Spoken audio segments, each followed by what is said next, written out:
عزاداران سید الشہداء ماہ محرم الحرام کی 15 تاریخ ہے۔ یقیناً آپ نے عشرہ اول میں اور مسلسل عزاداری، جلوس، ماتم، خدا آپ کے ان عبادات کو قبول فرمائے۔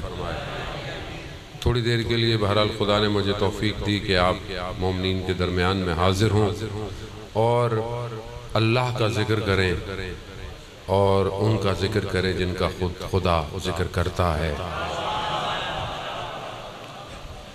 پروردگار نے انبیاؤں کو بھیجا انسان کی ہدایت کے لیے۔ 1,24,000 نبی روئے زمین پر آئے، کس لیے؟ کہ یہ انسان ہدایت پا جائے، ورنہ خدا ہمارے سجدوں کا محتاج نہیں۔ اگر مخلوق اسے سجدہ نہ کرے تب بھی وہ خدا ہے، لیکن خدا چاہتا تھا کہ اس کی مخلوق فائدے میں رہے، نقصان میں نہ رہے۔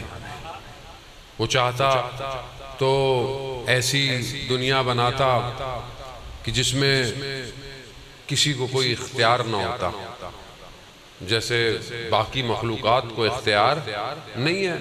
سورج وہیں کھڑا ہوا ہے، اس کو اختیار نہیں ہے کہ وہ اپنی روشنی کو کم کرے یا زیادہ کرے، نہیں ہے، وہیں کا وہیں ہے۔ وہی اس کے اندر جو بھی مولیکیولز ہیں، جو بھی چیزیں ہیں۔ زمین اپنے محور میں گھوم رہی ہے، اپنے گرد بھی گھوم رہی ہے، جو اسے اختیار دیا گیا ہے اسی کے اندر گھوم رہی ہے۔ کبھی زمین یہ نہیں کہتی کہ آج میں نہیں گھوموں گی، نہیں۔ کائنات کی ہر چیز تابع ہے اس کی، کیونکہ ہر وجود جانتا ہے کہ وہ خالق ہے۔ صرف انسان کو اللہ نے اختیار دیا۔ اختیار کیسا دیا؟ کہ اس کے اندر عقل کو رکھا اور عقل کے اندر درک کرنے کی، پہچاننے کی صلاحیت کو رکھا، پھر اس کے اوپر اچھائی اور برائی کو عرضے کیا، یہ اچھائی ہے، یہ برائی ہے، اور پھر انسان کو کہا کہ اب تیری مرضی، اگر تو اچھائی پہ عمل کرتا ہے تو یہ نتیجہ ملے گا، برائی پہ عمل کرتا ہے تو یہ نتیجہ ملے گا۔ یہ اللہ نے دے دیا، اور اللہ کا نبی جو بھی آیا اس نے اسی پیغام کو دہراتے رہا، کوئی نیا پیغام نہیں تھا۔ اللہ کے نزدیک دین جو ہے وہ کیا ہے؟ اسلام ہے۔ پہلے نبی بھی اسلام لے کر آئے، آخری نبی بھی اسلام لے کر آئے، یعنی اللہ کے آگے تسلیم ہو جاؤ۔ ظاہر ہے جب دوسرے نبی تھے اس وقت عبادتیں اس طرح نہیں تھی، ہر نبی کے دور میں عبادتوں کا طریقہ، لیکن عبادت صرف خدا کی تھی، کسی اور کی عبادت نہیں تھی۔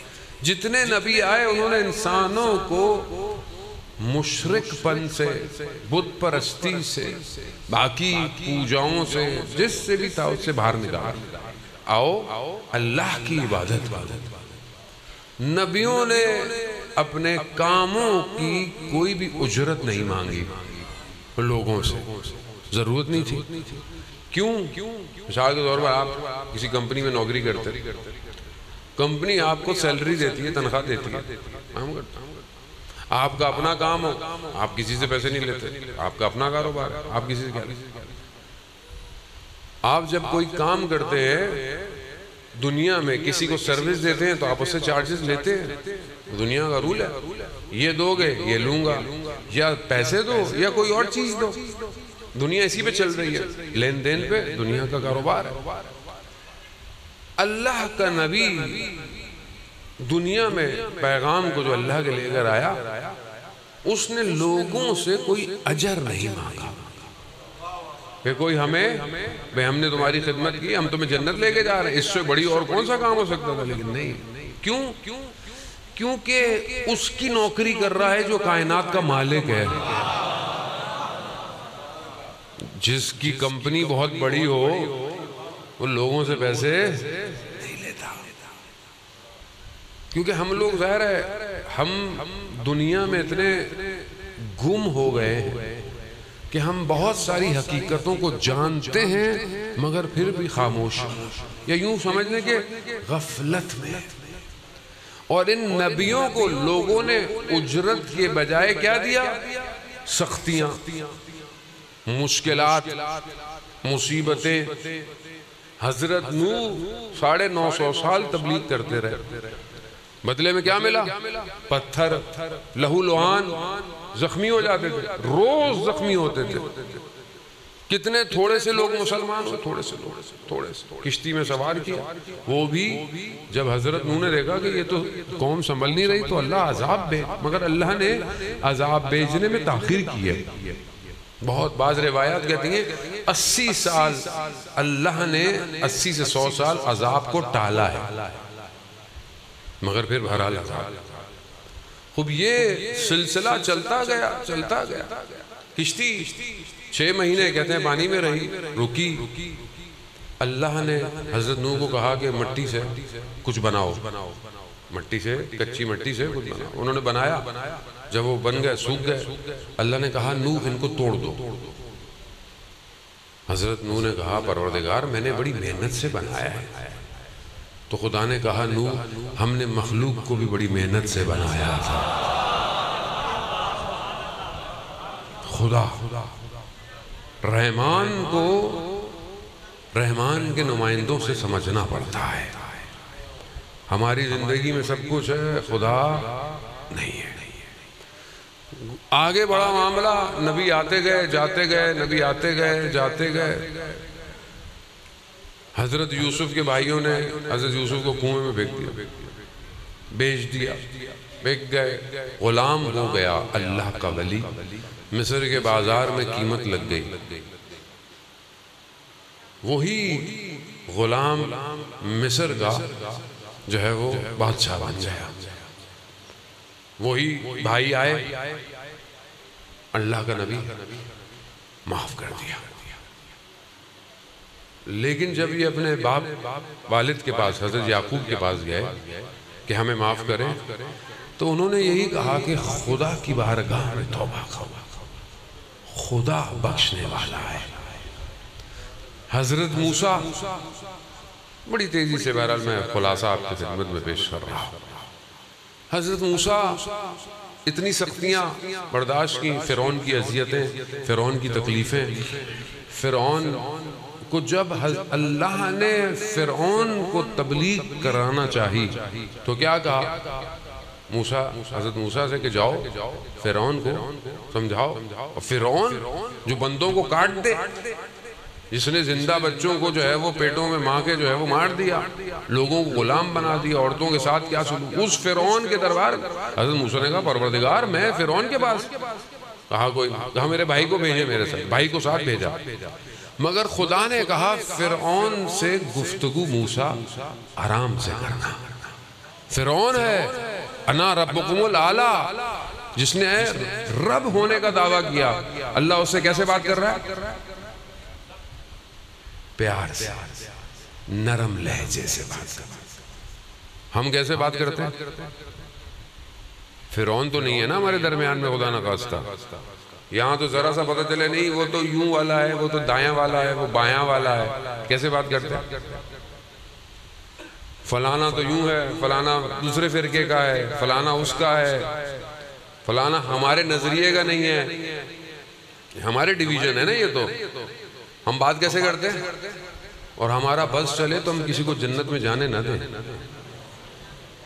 وہی تو جنت میں نہیں جائے گا. یہ آ گئے لوگ، یہ بھی آ گئے مجلس میں. یہ تو مجلس میں آتے آخر میں ماتم کرنے. بھائی مجلس امام حسین کی ہے، چاہے ماتم کرنے آئے چاہے مجلس میں آئے، آپ کو اس سے کیا؟ آنے دو. وہ تو نیاز کھانے آتا ہے، کھانے دو. حسین کی کھا رہا ہے، آپ کی تھوڑی کھا رہا ہے.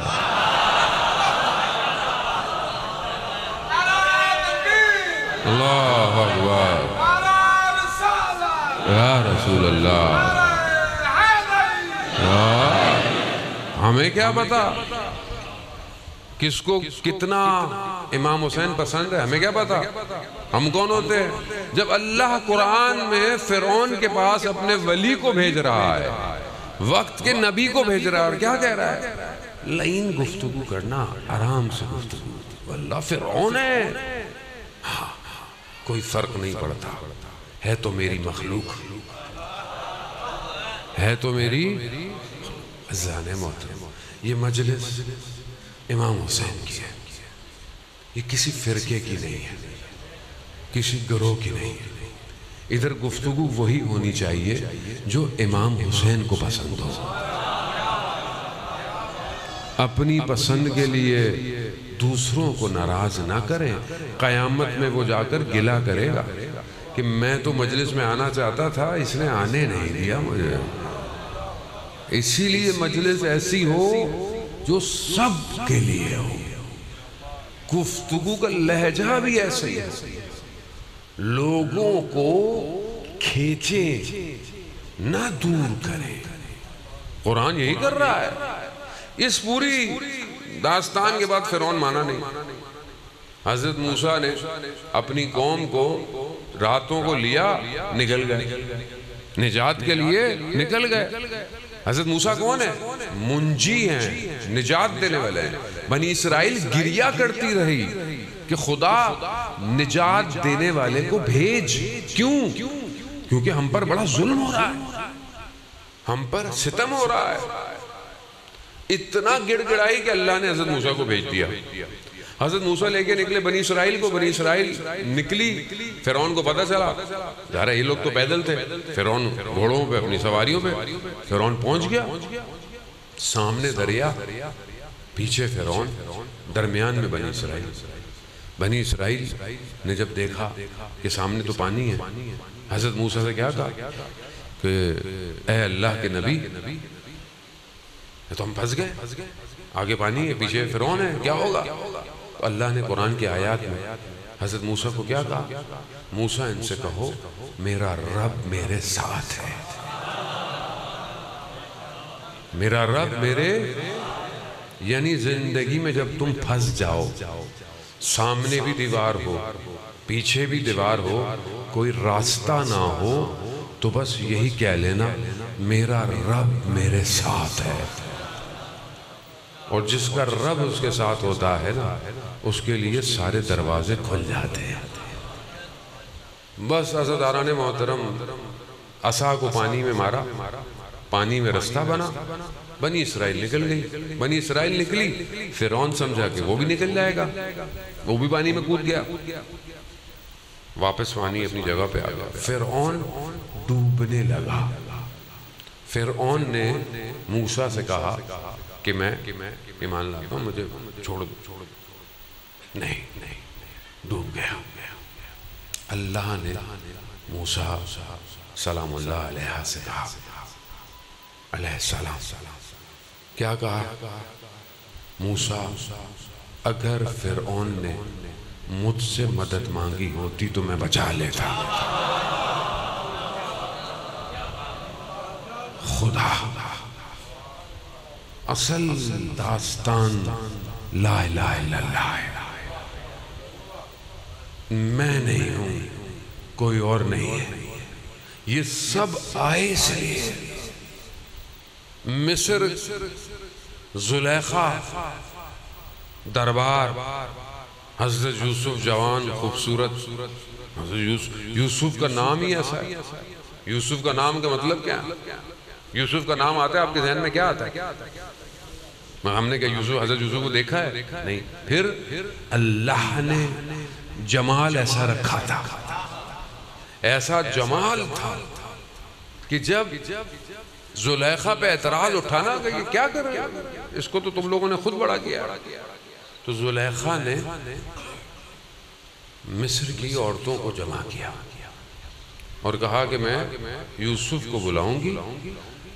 یہ چاقو ہے اور یہ انار ہے، سب سے سخت پھل ہے نا کاٹنے کے لیے. جیسے ہی یوسف پر نگاہ پڑے کاٹ دے، انار کاٹ دے. حضرت یوسف جیسے ہی داخل ہوا، حسن اتنا تھا کہ مصر کی عورتیں اپنا ہوش بھول گئی اور انار کے بجائے اپنی انگلیاں کاٹتی. یعنی ایسا جمال حضرت یوسف کا تھا. چوتھے امام سجاد علیہ السلام صلی اللہ محمد سے پوچھا مولا یہ کربلا میں یہ جو بدن کٹ رہے تھے کیا ان کو تکلیف ہو رہی تھی؟ کہا نہیں، کہا یہ یوسف زہرا کو دیکھ رہے تھے۔ اللہ اکبر، وہاں انگلیاں کٹی، یہاں بدن کٹ گئے۔ کیوں؟ کیونکہ یہاں جمیل جمال خدا کا کربلا میں کھڑا ہوا ہے، اور جسے امام نظر آ جائے وہ اپنا سب کچھ قربان کر دیتا ہے اور اسے تکلیف نہیں ہوتی۔ عزیزان محترم، کربلا یہی داستان ہے کہ تم اس جمال کو ڈھونڈو۔ کون سا جمال؟ جب ابن زیاد لعین کے دربار میں یہ اسیر پہنچے ہیں تو اس نے کیا کہا کہ اللہ نے یہ کر دیا، وہ کر دیا، کیا دیکھا آپ نے کربلا میں؟ تو بی بی نے کیا فرمایا؟ ما رأیت الا جمیلا، میں نے کربلا میں جمال کے سوا کچھ نہیں دیکھا۔ جمال کیا ہے؟ خوبصورتی۔ ہمیں کربلا میں کیا وہ خوبصورتی نظر آتی ہے؟ وہ آخر یہ کون سا جمال ہے جو بی بی کو نظر آ رہا ہے؟ آیت اللہ میر باقری فرماتے ہیں کہ اس جمال کو دیکھنے کے لیے مصیبتوں سے گزرنا پڑتا ہے، مشکلات سے گزرنا پڑتا ہے۔ اگر مشکلات سے گزرو گے تو یہ جمال نظر آئے گا۔ یہ جمال جسے ولایت کا جمال ہے، یہ بغیر مشکلات کے نہیں ملتا۔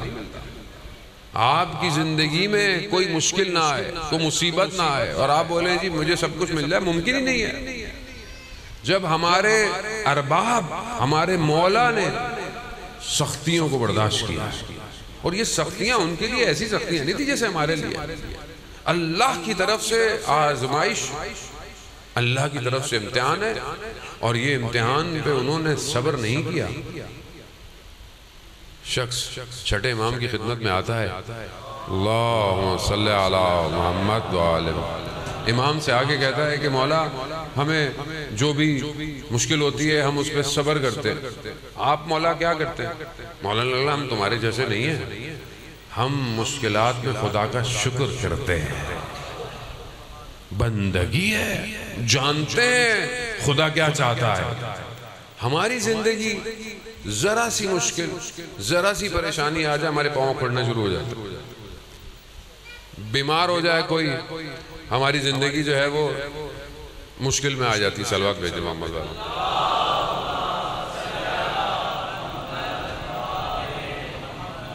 ذرا سی پریشانی آ جائے، ذرا سی مال کی تنگی آ جائے، کوئی فوتگی ہو جائے، انسان کیسا ہو جاتا ہے؟ ہائے لٹ گیا، کیا ہو گیا؟ زندگی کیا ہے؟ زندگی امیر المومنین علی ابن ابی طالب علیہ السلام، اللہم صلی علی محمد، امام ارشاد فرماتے ہیں کہ یہ دنیا مسافر خانہ ہے۔ مسافر خانہ کیا ہوتا ہے؟ مثلا یہاں سے آپ جا رہے ہیں، مثلا موٹر وے پہ جا رہے ہیں اسلام آباد، رستے میں آپ کیا رکھتے ہیں؟ تام، آرام ہوتا ہے نا، رستے میں رکے، آپ نے بولا چائے پی لو، تھوڑا آرام کر لو، پیٹرول ڈلوا لو، بولے یار بڑی زبردست جگہ بنی ہوئی ہے، بہت زبردست، اے سی لگا ہوا ہے، بڑے اچھے واش روم ہیں، ایسا کرتے ہیں یہیں رک جاتے ہیں۔ لوگ کیا کہیں گے؟ آپ دیوانہ ہو گیا ہے بھائی، اسلام آباد جانا ہے تمہیں، یہ رستے میں رکنے کی جگہ تھوڑی ہے، یہ تھوڑی دیر کی جگہ ہے، جاؤ نکلو یہاں سے، ابھی دوسری گاڑیاں آئیں گی۔ دنیا ایسے ہی ہے، دنیا مسافر خانہ ہے، لیکن ہم سب دنیا کو پکڑ کے بیٹھے رہے ہیں، چھوڑنی نہیں ہے۔ جس کو جو مل گئی ہے وہ کہتا ہے بس یہ تو میرا ہی ہے، کوئی ڈیزگنیشن، کوئی پوسٹ مل گئی وہ کہتا ہے میری ہے، بس میں یہی ہے میرا۔ کسی کو کوئی زمین مل گئی ہے وہ کہتا ہے یہ بھی میری ہے، بس اس کو میں کہاں جانے دوں۔ کسی کو دنیا میں سب کچھ ٹیمپریری ہے، تھوڑی دیر کا ہے، تھوڑی دیر بس. ہمیں لگتا ہے یہ 60-70 سال کچھ بھی نہیں ہے. جو بزرگ بیٹھے ہیں ان سے پوچھیں کہ 60-70 سال کی زندگی کیسے گزری. بزرگ بیٹھے پلک جھپکتے ہی کیا ہے زندگی گئی. کتنے لوگوں کو ہم نے خود دفنایا پتہ چلتا ہے؟ نہیں پتہ چلتا. بیٹا جب میں مانگوں تو دینا، میرا تسلسل خراب ہو جاتا ہے. صلوات بھیج دے محمد و آل محمد. بہت شکریہ. خوب یہ انسان اپنے سامنے لوگوں کو دفنا رہا ہے، قبر میں اتارتا ہے، لیکن بھول جاتا ہے کہ خود بھی اس نے قبر میں اترنا ہے کہ نہیں اترنا. لیکن اپنی قبر کو تیار نہیں کرتا. آپ کی قبر یہ ظاہری قبر نہیں ہے. یہ ظاہری قبر تو ایک جیسے مثال کے طور پر یہاں سے باہر نکلنے کا دروازہ ہے. یہ ظاہری قبر اس دنیا سے نکلنے کا دروازہ ہے. اصل عالم برزخ ہے جہاں آپ کا حساب کتاب شروع ہو جاتا ہے. یہاں مرے وہاں حساب کتاب شروع ہو گیا. وہ انسان اپنی ظاہری گھر، کمرہ، ڈیرا، پلاٹ اس کو بہتر کر لو، اس پہ 4 کمرے اچھے بنا لو. اچھی بات ہے، اللہ نے آپ کو دیا، آپ اچھا گھر بنائے. لیکن کتنے دن زندہ رہیں گے؟ بعض اوقات انسان 2 کمرے کے لیے پوری زندگی گزار دیتا ہے اور 2 کمرے نصیب نہیں ہوتی. اور جس جگہ آپ نے قیامت تک رہنا ہے، قبر میں قیامت تک رہنا ہے کہ نہیں رہنا، اس پلاٹ کے لیے کیا کر رہے ہیں؟ نہیں جی مولا وارث، مولا تو وارث ہے، لیکن وراثت بھی ہر کسی کو تھوڑی ملتی ہے. وراثت کے لیے بھی تو قابلیت ہونی چاہیے نا. وراثت ایسے تو نہیں ملتی ہے. کیا جو دوسری وراثت ہے اس کے لیے اولاد ہونا ضروری ہے؟ اگر مولا وارث ہے تو مولا کے لیے مولائی بھی تو بننا پڑے گا. اور مولائی صرف نام یا حلیے سے نہیں چاہیے، عمل سے چاہیے. مولا کیا کرتے تھے؟ مولا اللہ کی عبادت کرتے تھے. تو پہلے کام کیا کرنا چاہیے؟ عبادت کرو. اور کیا کرتے تھے مولا؟ مولا یتیموں کے سروں پہ ہاتھ رکھتے تھے، یتیموں کی کفالت کرتے تھے. ہم کتنے یتیموں کی کفالت کرتے ہیں؟ کتنے یتیموں کے سروں پہ ہاتھ ہے؟ مولا بھوکھوں کو رات کو جا کے کھانا کھلاتے تھے خود. ہم کتنے بھوکھوں کو کھانا کھلاتے ہیں؟ رات کو نہیں، دن میں کھلا دو. اب آپ بولیں گے مولانا صاحب ہم تو خود بھوکے ہیں، ابھی ہم کیا لوگوں کو کھانا کھلائیں، ہماری تو اپنی حالت ٹھیک نہیں. عزیزان محترم، مولا گھر میں کیسے تھے؟ مولا اپنی زوجہ کے ساتھ کیسے تھے؟ مولا اپنے بچوں کے ساتھ کیسے تھے؟ یہ کون بتائے گا؟ یہ گھر جسے اللہ نے بہترین گھر قرار دیا، اس گھر کی چیزیں ہماری گھروں میں کہاں ہیں؟ امام رسول خدا حضرت محمد مصطفیٰ صلی اللہ علیہ وآلہ وسلم صلی علی محمد. رسول خدا گھر میں داخل ہوتے ہیں، دیکھتے ہیں حضرت علی گھر میں کام کر رہے ہیں، کوئی دال یا کوئی چیز پکانے کی صاف کر رہے ہیں. اب آپ بولیں گے مولا یہ کام؟ رسول خدا نے کیا فرمایا؟ علی جو مرد گھر کے کاموں میں مدد کرتا ہے اسے پتہ نہیں کتنے شہیدوں کا ثواب ملتا ہے. ہمارا مرد تو گھر کے کام کرے گا. خیر سے تو آپ کے تو شاید ظاہر ہے باہر ہے، محنت مزدوری ہے، کسان ہے، جو بھی ہے بہرحال یہ بھی، لیکن بہرحال رسول خدا کا صحابی ہے، شجاع صحابی ہے. ایسا جنازہ کہ رسول خدا کبھی دائیں سے اٹھاتے ہیں کبھی بائیں سے اٹھاتے ہیں. اصحاب نے پوچھا یا رسول اللہ یہ کیا کر رہے ہیں؟ کہا میں کیا کر رہا ہوں، جہاں سے ملائکہ جنازہ اٹھاتے تھے میں بھی، یعنی ملائکہ جنازے میں موجود ہیں. قبر میں دفنایا، خود رسول خدا قبر کے اندر کھڑے ہوئے ہیں. صحابی کی ماں نے بولا کہ کتنا خوش نصیب ہے. رسول خدا نے کیا کہا؟ جلدی نہیں کرو، میں قبر میں عذاب دے رہا ہوں. یا رسول اللہ ملائکہ جنازے میں ہیں، قبر میں عذاب ہے. مولا وارث ہے نا، ہے کہ نہیں؟ ادھر رسول جنازہ خود اٹھا رہے ہیں، ملائکہ جنازہ اٹھا رہے ہیں. مرنے کے بعد نہیں، رسول زندگی میں قبر میں کھڑے ہوئے ہیں. کیا کہا رسول نے؟ جلدی نہیں کرو، میں قبر میں عذاب دے کر آؤں. یا رسول اللہ. یہ شخص اپنے گھر میں بد کلام تھا. 8ویں امام فرماتے ہیں نا، اللہم صلی علی محمد وآلہ. مولا فرماتے ہیں قیامت میں ہم تمہاری شفاعت کریں گے، قبر کا انتظام خود کر کے جاؤ. مولا وارث ہے، مولا تو وارث ہیں، تم بھی تو کچھ کر کے آؤ قبر میں. اگر تو زندگی گزاری ایسی ہے کہ یہ مولا کو راضی کیا ہے تو بسم اللہ. لیکن اگر اپنی نفس اور اپنی خواہشات کو راضی کیا پھر کچھ نہیں ہو سکتا. پھر جو آدمی اپنے اوپر ظلم کرے وہ دوسروں کے ساتھ کیا رہے گا. آج کا جوان سوشل میڈیا جہاں بہت سارے فائدے بھی ہیں، مجلس بھی لائیو جاتی ہے، نوحے بھی ہیں، سب کچھ ہے، وہیں سوشل میڈیا پہ مصیبتیں بھی ہیں، مشکلات بھی ہیں، برائیاں بھی ہیں آپ کے سامنے. گاؤں ہو شہر ہو کوئی فرق نہیں پڑتا. آج کل تو ہمارے ملک میں تو ویسے بھی انٹرنیٹ فری ہے، 400-500 روپے میں 60 جی بی 50 جی بی. کسی ملک میں نہیں ہے اتنا سستا، صرف ہماری نسل کو برباد کرنے کے لیے. اب اتنا سستا انٹرنیٹ ہوگا تو کیا دیکھے گا یہ؟ کیا دیکھے گا؟ ٹک ٹاک، انسٹاگرام، یوٹیوب، فیس بک، کیا دیکھ رہا ہے؟ جب یہ نگاہیں گناہگار ہو جائیں تو کیا آپ ان نگاہوں سے یوسف زہرا کو دیکھیں گے؟ کیسے دیکھیں گے آپ؟ عزیزان محترم، ہمارے استاد بیان کرتے ہیں شخص حج پہ گیا، 7-8 ذیلحج تھی، لوگ مکہ میں ہوتے ہیں ابھی.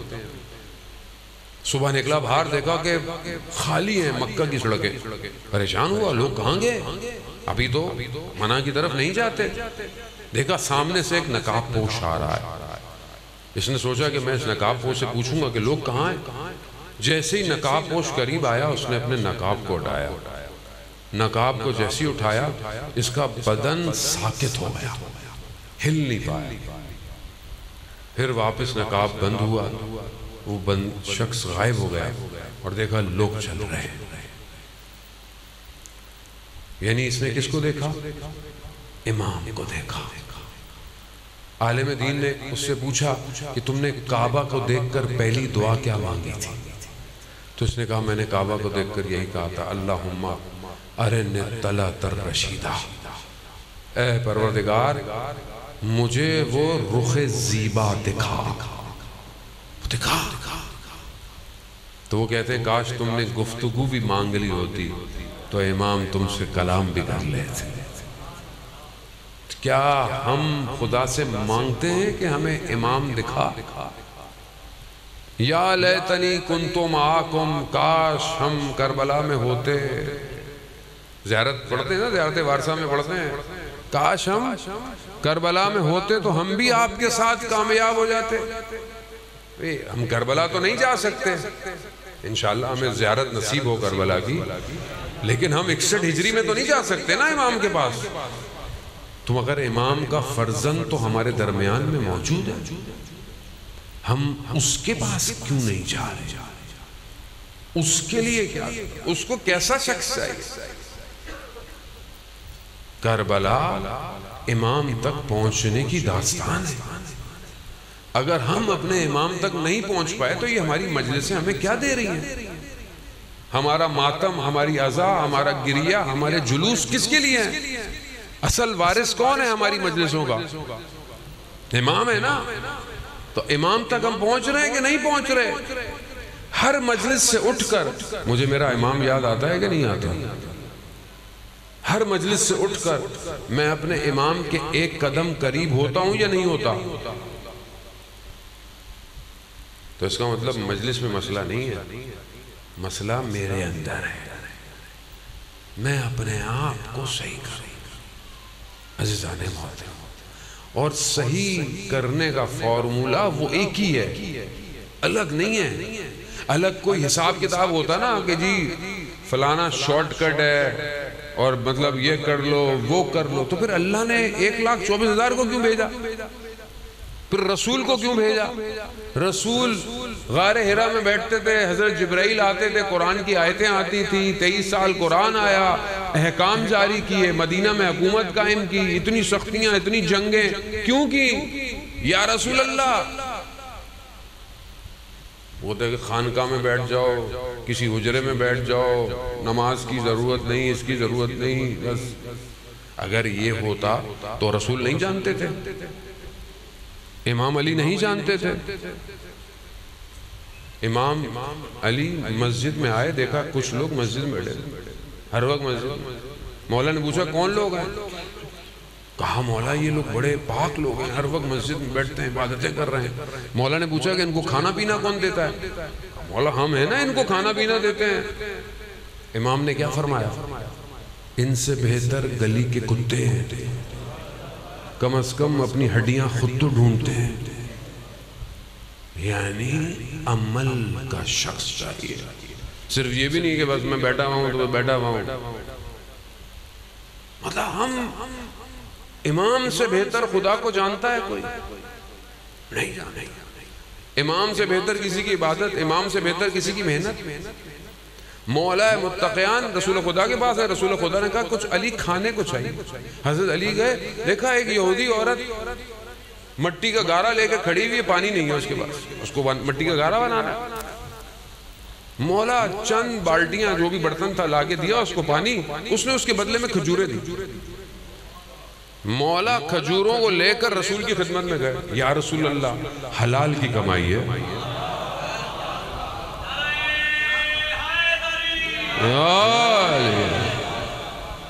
اب یہ مولا ہمیں کوئی بتاتا ہی نہیں ہے، اب اس میں قصور کس کا ہے؟ عزیزان محترم، اگر امام کو مانتے ہیں تو پھر امام کی مانے، امام کی تو مانے۔ امام کیوں مظلوم تھے؟ کیونکہ لوگ امام کو مانتے ہی نہیں تھے، امام کو یہ نہیں کہتے تھے کہ مولا ہم آپ کو جانتے تھے مولا ہے، مگر نہج البلاغہ آپ نے نہیں پڑھا۔ نہج البلاغہ میں امام اپنے خون کا رو رہے ہیں، بتا رہے ہیں کہ میں ان کو بولتا ہوں ان کو سمجھ میں نہیں آتی۔ یہ نہیں کرتے تھے کہ ہم آپ کو مانتے نہیں ہیں، مانتے ہیں، آپ کی نہیں مانیں گے۔ کبھی سردی ہے، کبھی گرمی ہے، کبھی کیا ہے، ہم کیا کر رہے ہیں؟ ہم بھی تو یہی کر رہے ہیں، جو ہماری مرضی کا ہے وہ بس، جو ہماری مرضی کی مجلس پڑھے بس وہ واہ واہ ہے، جو ہمیں نصیحت کرے بولے بھائی اس کو نہیں بلایا گیا، یہ مجلس پڑھتا ہے، اس کو مجلس پڑھنا نہیں آتا۔ خوبی تو اس کا مطلب کیا ہے؟ ہم اپنے نفس کے غلام ہیں۔ میں یہ نہیں کہتا کہ فضائل بیان نہ کریں، بیان کریں، خیبر بیان کریں، خندق بیان کریں، بچوں کو بتائیں، لیکن بات اس سے آگے بھی تو ہے، بات اس سے آگے۔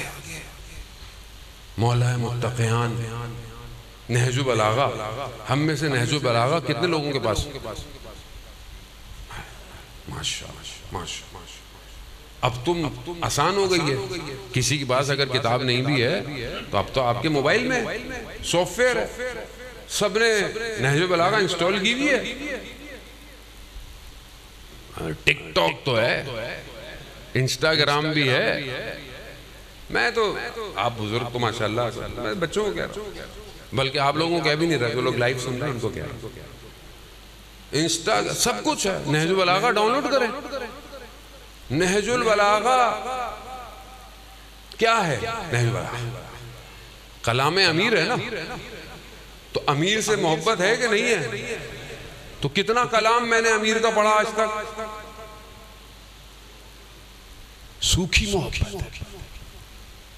عزیزان، پھر مولا وارث کیسے ہو؟ کلام امیر کیا ہے؟ ایک حکمت آپ کی خدمت میں نہج البلاغہ سے امام کیا فرماتے ہیں؟ انسان اپنی زبان کے پیچھے پوشیدہ ہے. یعنی امام انسان کو جانتے ہیں. امام جانتے تھے انسان ترقی کرے گا, انسان مارس پہ جانے کی باتیں کرے گا, روبوٹ بنا لے گا, سب کچھ بنا لے گا, آپ کے سامنے الیکٹرک کی گاڑیاں بنا لے گا, آج کل جو آرٹیفیشل انٹیلیجنس ہے امام کو پتا تھا سب کر لے گا, مگر یہ انسان نہیں بن پائے گا. آپ کے سامنے ہے نا, دنیا ترقی تو کر رہی ہے لیکن خود انسان حیوان بن چکا ہے اس ٹائم. جو بے حیائی, جو برائی, جو کرپشن, جو چوری انسان کر رہا ہے آج کا انسان, کبھی پہلے کے انسان نے کیا؟ پہلے لوگ سادے تھے, اتنی ترقی نہیں تھی, مگر کیا اتنے گناہ تھے, اتنی بے حیائی تھی, پردہ داری تھی یا نہیں تھی؟ آج کیا ہو گیا؟ جتنا انسان ترقی یافتہ ہو رہا ہے اتنا انسان حیوان بنتا جا رہا ہے. امام جانتے تھے کہ یہ ترقی کر لے گا, یہ انسان نہیں بنے گا. نہج البلاغہ انسان بننے کا فارمولہ ہے.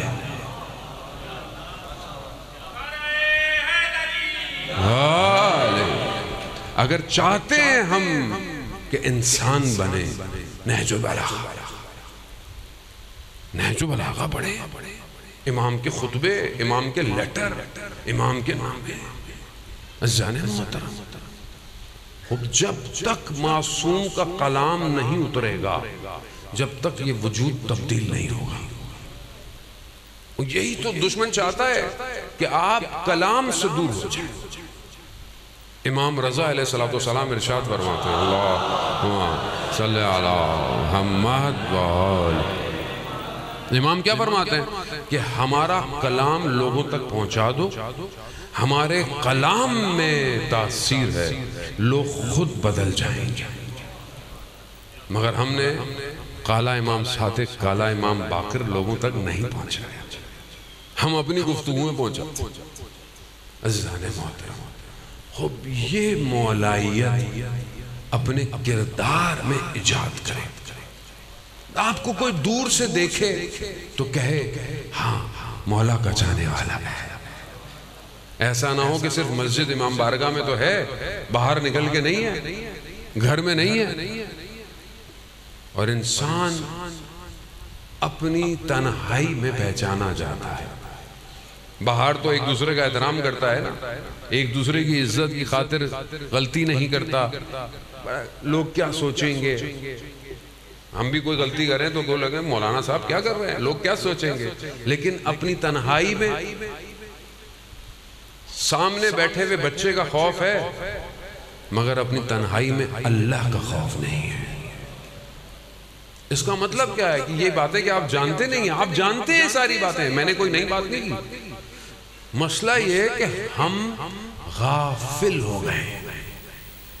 خدا ایک ہے بچپن سے جانتے, مگر خدا کو محسوس نہیں کر رہے. آیت اللہ عظمہ بہجت رضوان اللہ تعالیٰ علیہ فرماتے تھے کہ جسے خدا کے وجود کا احساس ہو جائے وہ گناہ نہیں کرتا, وہ گناہ نہیں کرتا.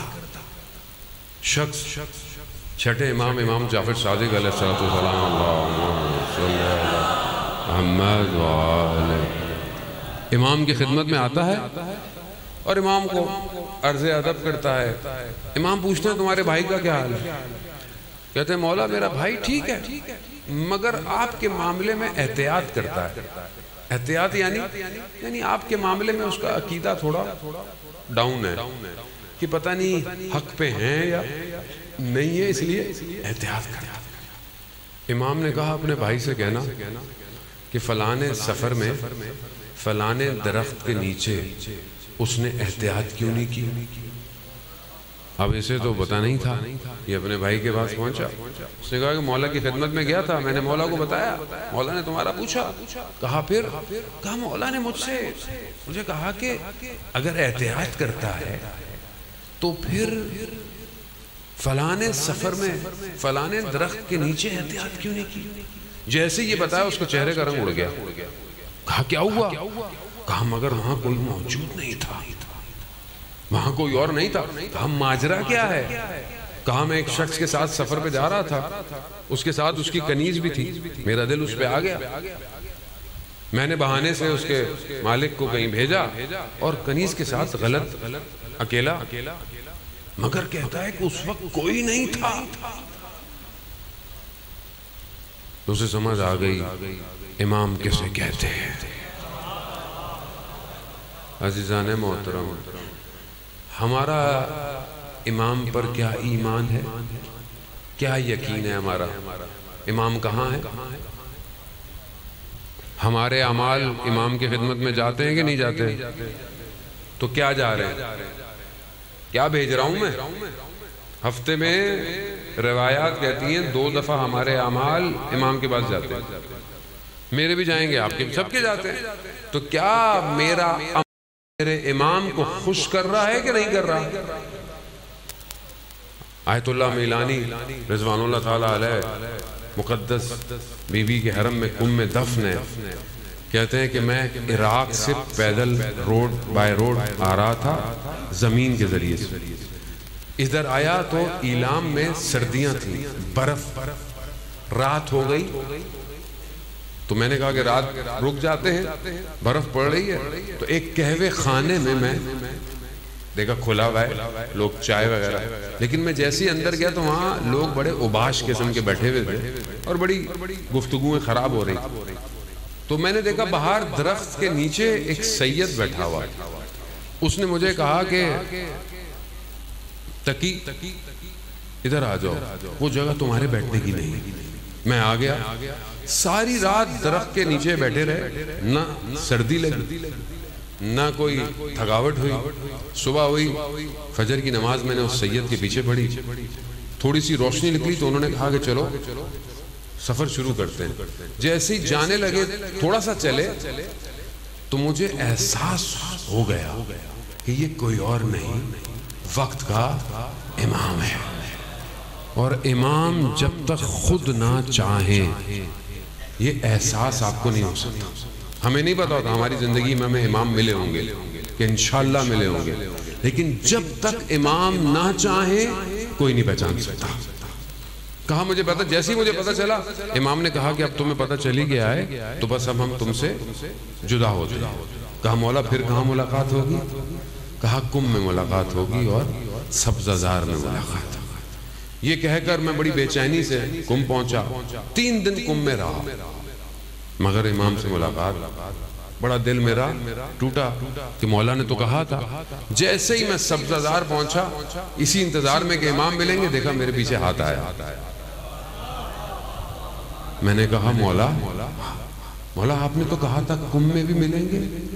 کہا میں کم میں آیا تھا تمہارے پاس، حرم کے باہر جب کوئی خاتون تم سے مسئلہ پوچھ رہی تھی اور تم نگاہیں جھکا کر مسئلہ بیان کر رہے تھے، میں تمہارے برابر میں کھڑا ہوا تھا۔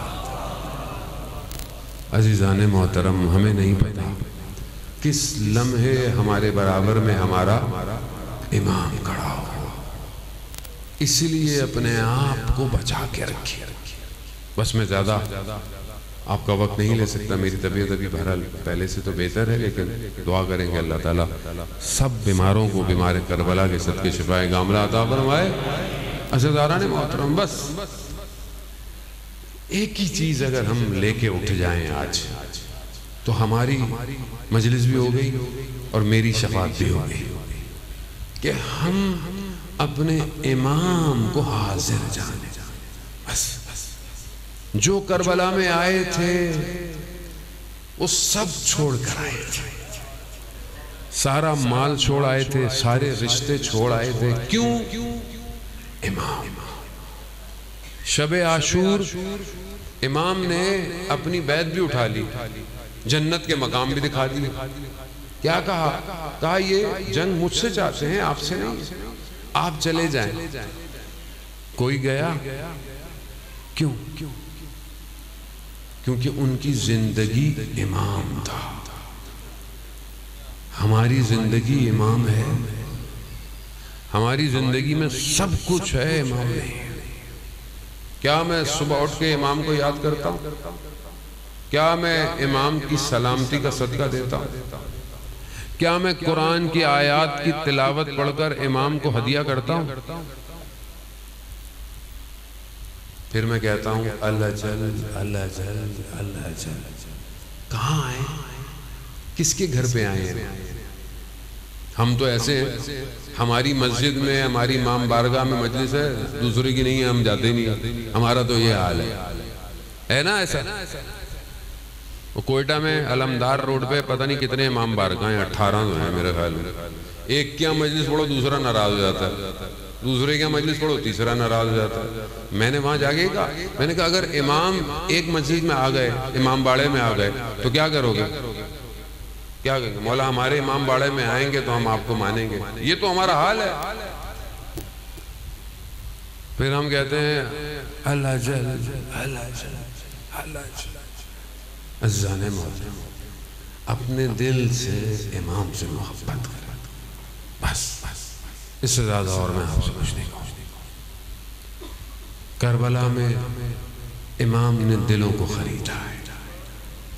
امام کے پاس جو خزانہ تھا وہ قلب تھے۔ آج جو آپ بیٹھے ہوئے ہیں، آپ اپنی مرضی سے نہیں بیٹھے ہوئے، یہ امام حسین نے آپ کے دل خرید لیے۔ ورنہ کون بیٹھتا ہے اتنی دیر؟ کون صبر کرتا ہے اتنی دیر؟ جسے حسین خرید لے۔ ایک عالم دین رات کو مجلس پڑھ کے جا رہے تھے، رستے میں ایک شرابی بدماش کھڑا ہوا تھا نشے میں۔ مولانا کو اس نے تنگ کیا، کہا شیخ کدھر؟ کہا مجلس پڑھ کے آ رہا۔ کہا ہمارے یہاں بھی کبھی مجلس پڑھو، نشے میں تھا۔ اب مولانا نے بولا کہ میں اب اس سے کیا کہوں؟ کہا دیکھو مجلس تم رکھو، ہم آئیں گے پڑھنے۔ کہا نہیں یہیں پڑھو۔ انہوں نے بولا میں اس کو کیا بولوں یہاں پہ کرو؟ انہوں نے ایسا کو بہانہ کیا کہ یہ جانے دے۔ کہا دیکھو مجلس کے لیے ممبر ہونا چاہیے۔ تو وہ شخص جھک گیا، کہا شیخ میری کمر پہ بیٹھ جاؤ، یہی ممبر ہے۔ یہ بیٹھے، انہوں نے اعوذ باللہ پڑھا، وہ کانپنے لگا۔ جلدی جلدی انہوں نے بس الحمدللہ پڑھی اور ختم کیا اور اڑ گئے۔ اب یہ اٹھا تو اس کی آنکھوں میں آنسو ہیں۔ کہا شیخ چلو میں تمہارے گھر تک چھوڑا ہوں۔ کہا نہیں میں چلا جاؤں گا۔ کہا نہیں کہیں کوئی اور تمہیں تنگ نہ کرے۔ جیسے ہی کہا میرے دروازے پر آیا، میں جانے لگا۔ کہا شیخ ایک سوال پوچھ سکتا ہوں؟ کہا کیا قیامت میں منبر حسین جہنم میں جلایا جائے؟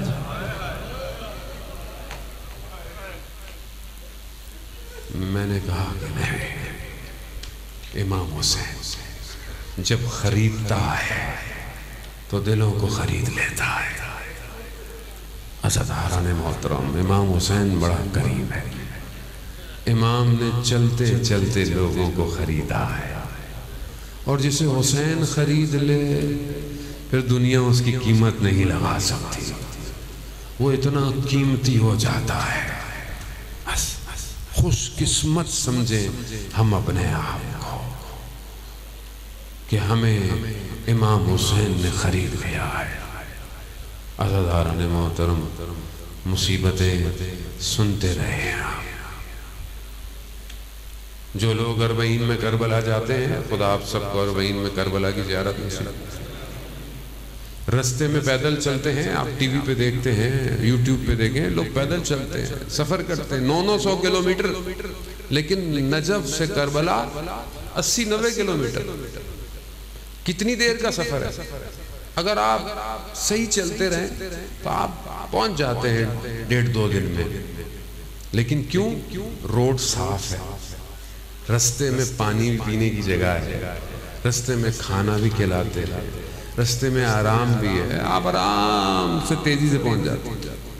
لیکن میرا سلام ہو اس لٹے ہوئے کاروان پر کہ نہ روڈ تھے، ریگستان تھے، پتھر تھے اور سواریاں بھی بغیر کجاووں کے تھیں، اونٹوں پہ کچھ سوار تھا، اتنا تیز چلا کہ ایک دن میں کوفہ پہنچا ہے۔ نہیں پتا بچے گرتے جاتے تھے، شہید ہوتے تھے، اللہ اکبر، نہیں پتا، نہ پانی تھا، نہ آرام کی جگہ تھی، نہ کوئی سایہ تھا، شمر لئیم، اور یہ سب، اور اس سے بڑی مصیبت اپنوں کے سر نیزوں پر تھے۔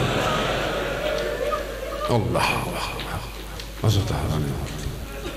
ہم نے کوئی مصیبتیں نہیں، سلام ہو سید ذاتی ہوگا، سید ہے نا آپ کے میں بہرحال سعادات ہے۔ سعادات کے لیے غیرت کیا ہے کہ خاتون غیر کے مجمع میں نہ ہو، حجاب میں تو بھی غیر کے مجمع میں نہ جائے۔ علی کی بیٹیاں غیروں کا مجمع، کوفہ میں شخص دارالامارہ میں کام کر رہا تھا، مزدور ہوتے ہیں نا، شور سنا اس نے، کیا سنا؟ کہا کہ کوئی باغی تھے، ان کو مار دیا گیا اور ان کے گھر والوں کو اسیر بنا کے لے کر آئے۔ وہ دیکھا لوگ کوفہ کی چھتوں میں بیٹھے ہوئے ہیں، گلیاں سجی ہوئی ہیں۔ اب اس نے جا کر کیا دیکھا؟ جب سروں پر نگاہ بڑھی، اللہ اکبر، عزیزان محترم، یہ مصیبت بڑی مصیبت ہے۔ پھر روزے عاشورہ کے تھوڑے سے مسائل، عزیزان، سارے مصیبتیں آپ سنتے رہتے ہیں، مصائب سنتے رہتے ہیں، بس چند جملے اور آپ سے التماس ہے۔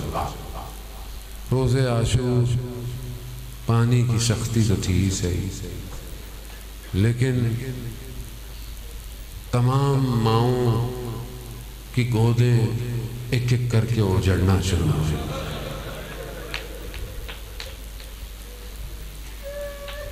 حضرت حر آپ جانتے ہیں نا سب سے آخر میں آئے، اور امام نے سب سے پہلے بھیج دیا، جاؤ۔ کہا مولا جاؤں؟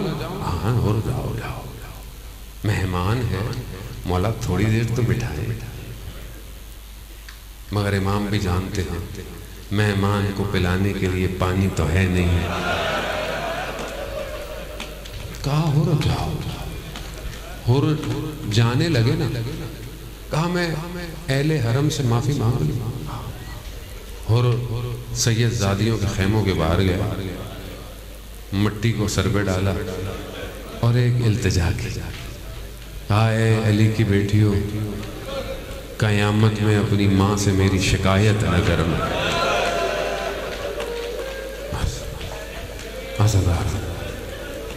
حر سے پہلے حر کا بیٹا گرا، جیسے ہی حر کا بیٹا گرا نا تو حر پہنچنے لگے، امام حسین پہلے پہنچے۔ امام حسین نے حر سے کیا کہا؟ حر جوان بیٹے کے لاشیں پہ باپ نہیں آتا۔ اللہ، میں کہوں گا حضرت حر تھوڑی دیر زندہ رہتے تو دیکھتے جوان بیٹا۔ راوی کہتا ہے کہ علی اکبر نے وداع کیا خیمے سے، خیمے سے نکلتے ہیں، خیمے کا پردہ ہٹتا ہے پھر ڈھل جاتا ہے، پھر ہٹتا ہے پھر ڈھل جاتا ہے۔ وہ راوی کہتا ہے میں نے دیکھا ایک بچی ہے جو علی اکبر کو چھوڑ نہیں رہی۔ اللہ، بہنوں کو بھائیوں سے بڑی محبت ہوتی ہے نا، مگر حضرت علی اکبر نکلے۔ بس میں چند جملے، عزیزان محترم، میری بھی بڑی طاقت نہیں کہ مصیبتوں کو پڑھ پاؤں، بس مولا آپ کے گریے کو قبول کرے، آپ کے آنسو جہنم کی آتش سے آپ کو نجات دے۔ عزیزان محترم، بس کہتے ہیں کہ حضرت علی اکبر سوار ہوئے، میرے مولا نے حضرت علی اکبر کو روانہ کیا اور حضرت علی اکبر سے کہا اکبر جتنا ممکن ہونا مڑ مڑ کر مجھے دیکھتے جانا۔ جوان ہے نا جوان، جن کے جوان بچے ہیں وہ جانتے ہیں جوانی کسے کہتے ہیں۔ جوانی بڑی خوبصورت ہوتی ہے عزاداران مولا، خدا آپ کے جوانوں کو سنبھال کے رکھے۔ جوان، میرا اپنا بیٹا جوان ہو رہا ہے، مجھے علی اکبر یاد آتا کیسے بھیج دیا ہے امام حسین نے علی اکبر کو۔ عزاداران محترم، بی بی سکینہ کہتی ہیں میں نے دیکھا جیسے ہی بھائی علی اکبر گئے میرے بابا دشت کربلا میں بیٹھ گئے گا، اب نہیں آئے گا۔ بس عزاداران محترم، علی اکبر گئے، حیدر قرار کے پوتے تھے، جنگ لڑی، لڑ کر واپس آئے۔ کہا بابا، کہا علی اکبر واپس کیوں آئے؟ کہا بابا لباس کی گرمی پیاس کی شدت مارے دیتی ہے، تھوڑا پانی مل جاتا نا تو میں بتاتا جنگ کسے کہتے ہیں۔ اللہ، مگر اپنے دلوں پہ ہاتھ رکھیں، حضرت علی اکبر نہیں جانتے بابا کے پاس پانی نہیں ہے، پھر کیوں آئے؟ کہا باپ اور بیٹے کی محبت ایسی تھی، چھوڑ نہیں رہی۔ علی اکبر جاؤ، دیر ہو رہی۔ بعض مقتل کہتے ہیں امام حسین نے اپنے زبان مبارک کو علی اکبر کے دہانے مبارک میں ڈالا، جیسے ہی علی اکبر نے بابا کی زبان دیکھی چیخ ماری، کہا بابا آپ کی زبان تو مجھ سے بھی زیادہ خشک ہے، میں کہوں گا میرے مولا علی اکبر آپ نہیں جانتے آپ کے بابا کتنے دن کے پیاسے ہیں۔ بس علی اکبر کی سواری گئی۔ عزاداران محترم، دشمن نے پیچھے سے ایک نیزہ مارا جو امام علی اکبر کے سینے کو پیچھے سے چیرا۔ علی اکبر نے اپنے ہاتھوں کو اپنی سواری پر ڈالا، سواری راستہ بھول گئی، دشمن کی طرف چلی گئی۔ مقتل کہتا ہے انہوں نے تلواروں سے اربن اربا ٹکڑے کر دیے علی اکبر کے۔ علی اکبر جب زمین پر آئے تو بس ایک جملہ کہا، بابا میرا سلام ہو۔ نہیں پتا میرا مولا کس طرح جوان بیٹے کے لاشے پر آیا، کہتے اٹھانے کی کوشش کی، اٹھا نہیں سکا۔ کہا میرا مولا جھکا، اپنے رخساروں کو علی اکبر کے رخساروں پر رکھا۔ علی اکبر نے آخری کلام کیا، ہچکیاں آئیں، علی اکبر کی روح پرواز کی، حسین سے اٹھا نہیں گیا۔ بنی ہاشم آؤ علی اکبر کو اٹھاؤ۔